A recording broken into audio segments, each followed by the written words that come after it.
מה האתגר הכי גדול בלהיות הבן זוג שלך? נראה לי שפשוט הכל אצלי בווליום גבוה, זאת אומרת, כשכיף איתי אז הכי כיף איתי, וכשרע איתי אז אולי רע איתי הכי מאוד, ראיתי. וכשאני זה, אבל, וזה חשוב להגיד, נראה לי שלריב איתי זה כיף. למה? או, למה? כי אני קצת, אין לי כוח לדבר על הדברים, כאילו נגיד, אם יש ריב, עובר לי נורא מהר. זאת אומרת, זה לפה והוא נגמר. אבל איך נראה ריב? צרחות וזהו. אבל זה כאילו ממש אני יכולה לצחוק טעימה.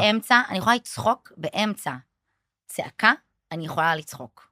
זאת אומרת, הגבול אצלי בין זה שזה הכי דרמטי בעולם לזה שאני נקראת, הוא לא קיים, כן. זה ממש קורה תוך כדי ריב. אני לפעמים לא מצליחה להחזיק את הריב, למרות שאני ממשיכה עדיין כועסת.